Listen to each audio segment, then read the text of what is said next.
e estou aqui para conversar com vocês sobre o transtorno do espectro autista, um assunto ao qual eu me dedico a estudar já há alguns anos.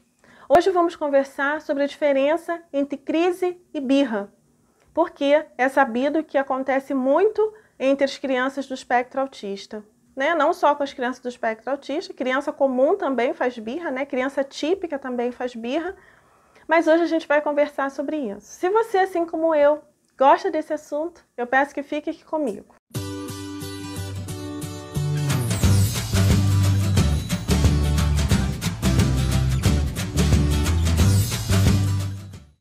Vamos lá. O que seria então uma birra? A birra acontece quando a criança deseja obter algo, quando ela quer que alguma coisa aconteça para satisfazer o desejo dela. E aí, quando ela obtém aquilo que ela quer, aquele comportamento para. Já a crise é uma dificuldade que acontece independente do desejo da criança. Geralmente ocorre por conta da recepção e da decodificação das informações sensoriais que a criança apresenta dificuldade nesse processamento, ou seja, o cérebro não consegue processar as informações que estão vindo do ambiente e às vezes são muitas informações e isso gera uma desorganização que gera um comportamento de crise. Então, existem algumas questões que são importantes para poder avaliar, né? Que seriam: a criança, dentro do espectro autista, ela precisa estar em acompanhamento com uma equipe multidisciplinar. Por quê? Porque a equipe multidisciplinar vai estar orientando família, vai estar orientando a escola, vai estar orientando no sentido de quê? Conhecer a criança. Porque existem algumas questões oriundas do organismo de saúde que podem gerar uma crise.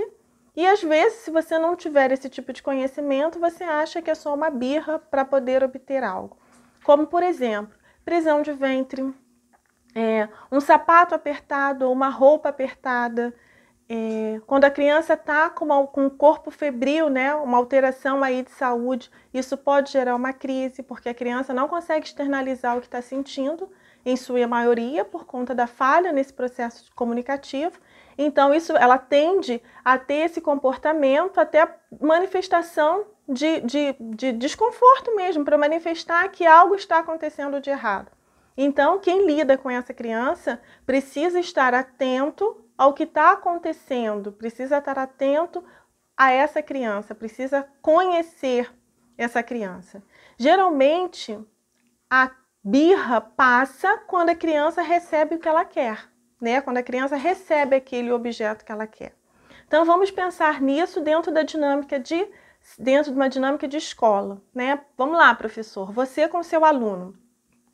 Se a sua criança quer fazer um joguinho e você já observou, não tem nenhum desconforto, não vem nada anotado na agenda que a criança está com alguma alteração de saúde, não está com nenhum comportamento, não teve nenhum comportamento que antecedesse aquele momento ali, né? Não veio de casa com nada escrito na agenda que pudesse justificar aquele comportamento e a sua criança começa num comportamento de birra porque ela quer fazer um determinado joguinho na hora que não é para poder fazer o jogo. E aí isso é muito interessante que o professor precisa perceber, porque se cada vez que nós cedermos aos desejos da criança, a gente deixa de descumprir a rotina, né? Se tem uma rotina pré-estabelecida e tem um horário do brinquedo favorito, o horário do brinquedo que dá prazer, esse brinquedo precisa ser entregue para a criança dentro de uma organização. Não pode acontecer a oferta do brinquedo todas as vezes que a criança quer. Então, precisa estar atento a isso. E se nesse momento a criança chora e você oferta o brinquedo e ela para de chorar, isso também pode gerar um aprendizado de chorar e de gritar sempre quando quer conseguir algo. E isso também não é legal.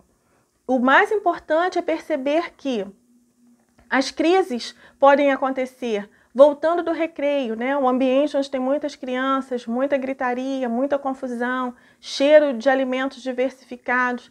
Isso são muitas informações sensoriais para a criança. E às vezes o retorno do recreio tende a ser um comportamento a criança tende a fazer um comportamento mais complicado.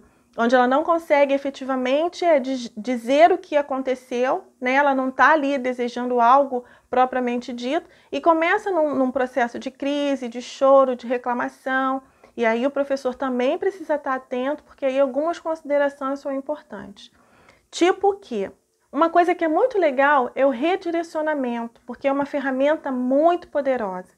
O professor precisa estar atento para poder redirecionar essa criança para um local seguro com menos estímulos. Porque quanto mais estímulos ela responder, seja de comando verbal, calma, tá tudo bem, fique tranquilo, vai passar, vai melhorar. Quanto mais você fala com a criança, né? Quanto mais informações você dá para um sistema que já está sobrecarregado de informações sensoriais, a crise tende a não parar.